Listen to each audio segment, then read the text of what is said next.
Salut tout le monde, c'est Erwan Lovray. On se retrouve pour l'après-match donc de la 16e journée de Ligue 1 McDonald's avec la défaite, si on peut pas appeler ça une raclée, une défaite 5-1 contre l'Olympique de Marseille. On va revenir sur ce match-là, mais parler aussi de l'actualité de dernière minute du côté du HAC, et c'est pas joli.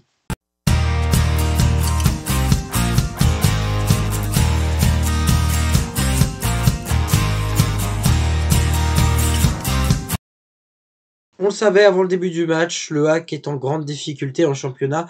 Le HAC enchaîne plusieurs défaites consécutives, dont la dernière avant cette rencontre, c'était face au stade Briochin en Coupe de France. Entre-temps, il y a eu la pause hivernale, avec quelques jours de répit et de vacances, mais de retour sur les terrains. Le HAC a une nouvelle fois déçu. Alors attention, le HAC est tombé contre un grand Olympique de Marseille qui ont su marquer très tôt dans le match, à partir de la 25e minute. Alors, je me suis trompé, c'est pas très tôt dans le match, mais bon, voilà. En tout cas, je trouve que l'entame du match est pas si mauvaise du côté du HAC, mais cette perte de balle de Yacine Keshta en plein dans l'axe est juste une catastrophe. Ça permet à Valentin Rongier de pouvoir armer une frappe de loin, écrasée au sol, qui passe devant tout le monde, et but pour Valentin Rongier. Ça fait 1-0 pour l'Olympique de Marseille. Derrière, le HAC a totalement lâché, voire abandonné. On nous sentait littéralement abattus. Le 2-0 est signé par Nadir à la 39e minute. Neil Maupay marque aussi son petit but à la 43e minute de jeu. Puis voilà, deuxième mi-temps, Wai à la 66e minute de jeu pour le 4-0.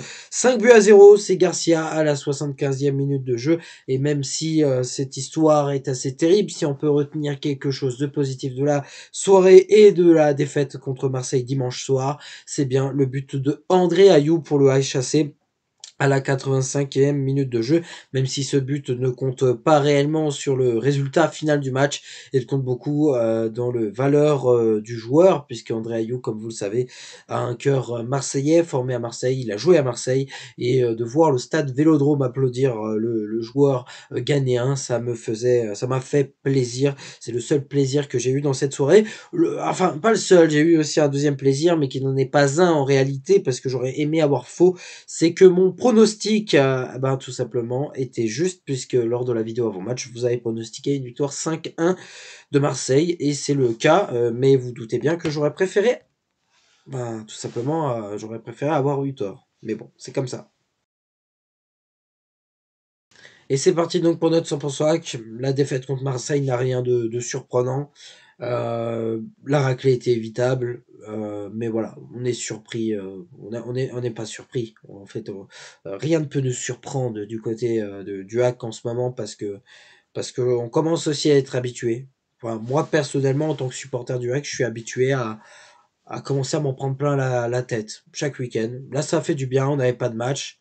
J'étais content quand même de retrouver mon équipe. Je me suis dit, pourquoi pas, et ben non, bam, on te refrappe à la tête. Bref, catastrophique. Voilà, du jeu à la Digard, du choix à la Digard, une équipe à la Digard, une équipe dégueulasse à regarder jouer, un coach qui est juste lamentable, qu'il faut jarter depuis je ne sais combien de mois, mais on s'obstine à vouloir le garder. Ce sont des choses qui m'énervent, parce que j'ai envie que notre équipe se sauve, et on ne fait rien pour se sauver.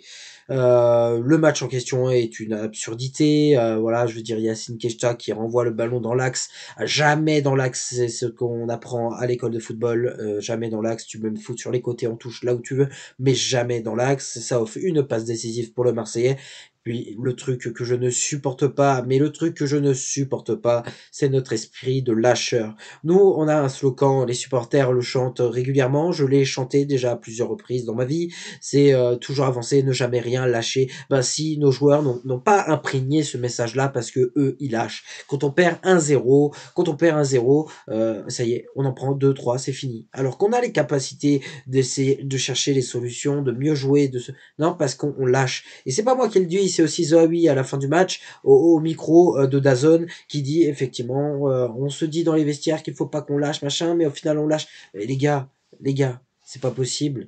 Mais le plus grand lâcheur du HAC, le plus gros ou grand, je n'ai rien à faire, le plus grand, c'est Didier Digard. C'est le premier à chouiner sur le banc. Ah, on perd 1-0, c'est foutu. Et punaise, mais Digard.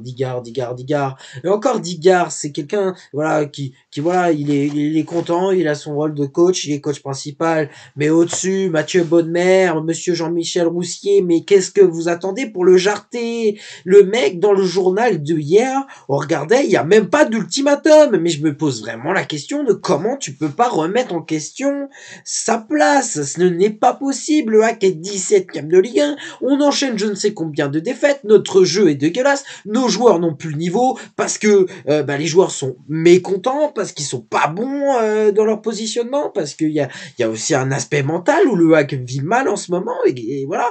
Donc je ne comprends pas honnêtement pourquoi il n'y a même pas de remise en question quant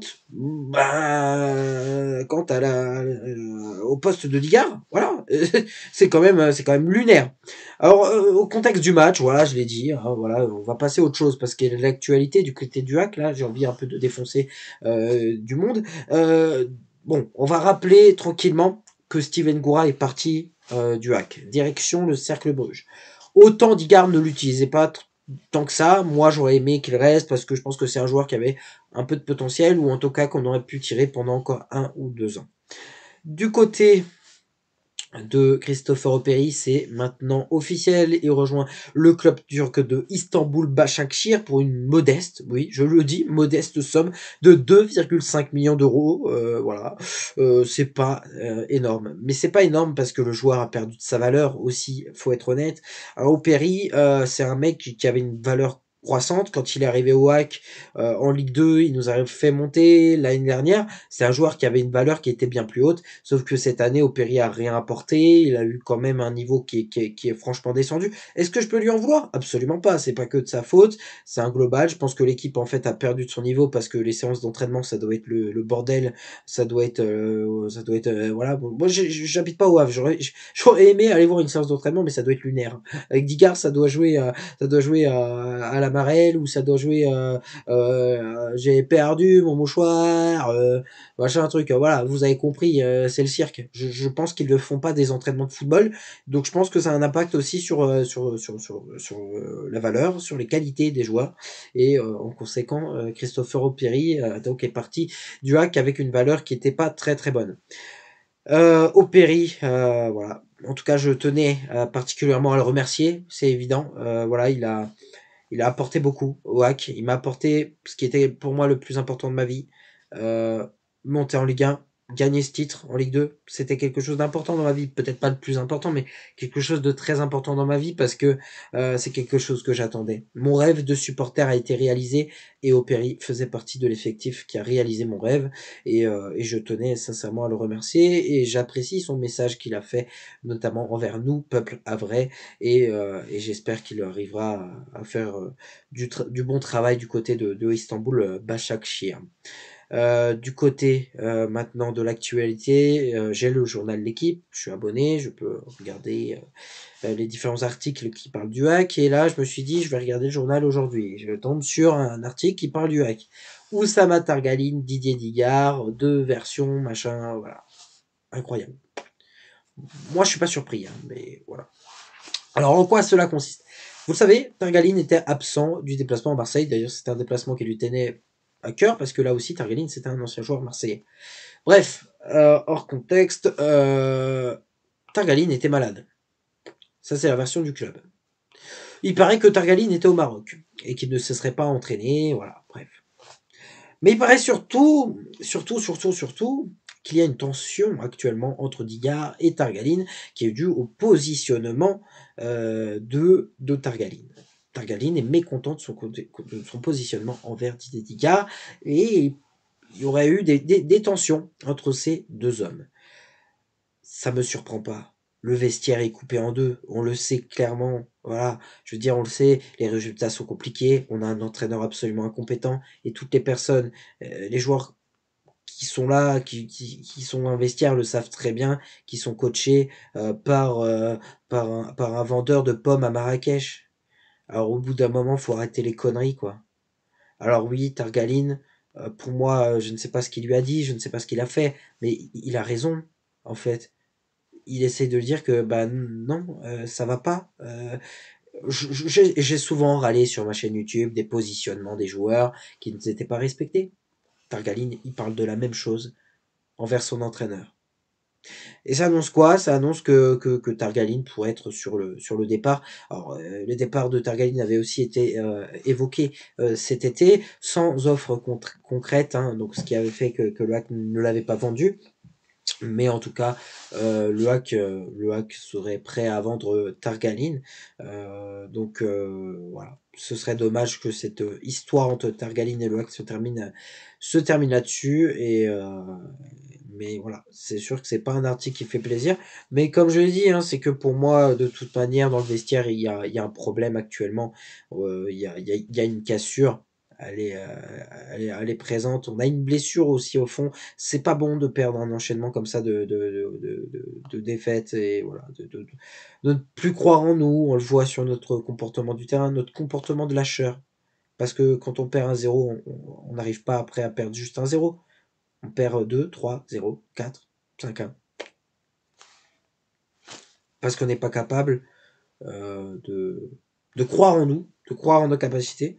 Quand un entraîneur qui est au début, sur les premiers matchs, au début de saison, dans les conférences de presse, voilà, disait que même quand c'était des matchs pourris, t'as l'impression que c'était le merveilleux match, mais au final on a perdu. Ouais, mais cette fois-ci on a été très fort là-dessus, c'est je trouve notre meilleur match là-dessus, mais au final on a quand même perdu.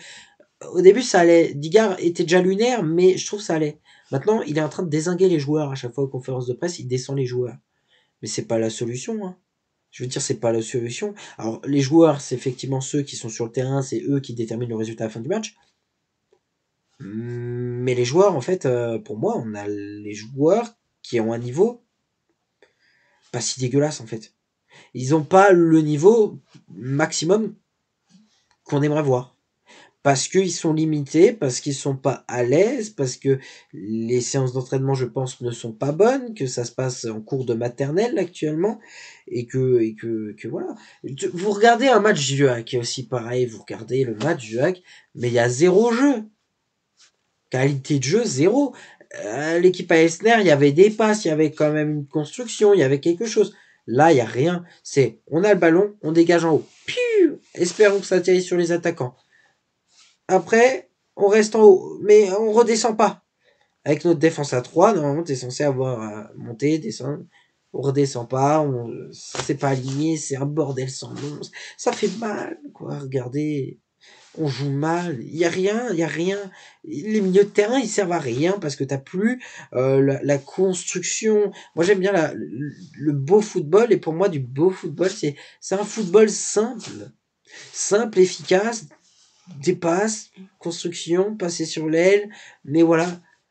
Digard, c'est du bourrin, c'est du je balance, machin, faut aller vite. Il n'y a pas de construction. Et c'est pas intéressant. Et ça ne marche pas. Donc voilà. Moi, ce qui me surprend le plus dans cette histoire, c'est que j'ai mal pour mon club, évidemment. C'est que je commence à croire plus en la relégation qu'au maintien. Et que pour moi on sera relégué si effectivement les choses ne changent pas. C'est un discours qui est à chaque fois similaire. Pourquoi je prends autant de temps pour vous sortir les vidéos après match? Parce que j'ai l'impression que je me répète tout le temps. Et ça m'embête de me répéter tout le temps, j'aime pas faire ça. Mais je dis toujours la même chose. Au bout d'un moment, j'en ai ras-le-bol. Donc voilà pour le constat. Donc voilà pour le 100% qu'on va stopper là-dessus. Et voilà, c'est tout pour cette vidéo. Merci à toutes et à tous d'avoir suivi. Hein. Voilà, il est déjà mercredi, le match a eu lieu dimanche, donc bon, il s'est passé quelques jours, mais au moins voilà, j'ai dit ce qu'il fallait dire, et puis au moins c'est tombé pile poil à la vente de Christopher Opéry, donc c'est pas plus mal. Voilà, on se retrouvera pour le match contre Lens, hein, le prochain match où je ferai une vidéo avant match, après match normalement, et puis voilà, il y aura aussi normalement, je pense, une petite vidéo débrief de mi-saison parce que les amis. Il reste encore un match avant de terminer la phase aller. Et oui, on n'a toujours pas fini cette phase aller. Dites donc, cette saison me paraît tellement longue. Allez, ciao ciao les amis.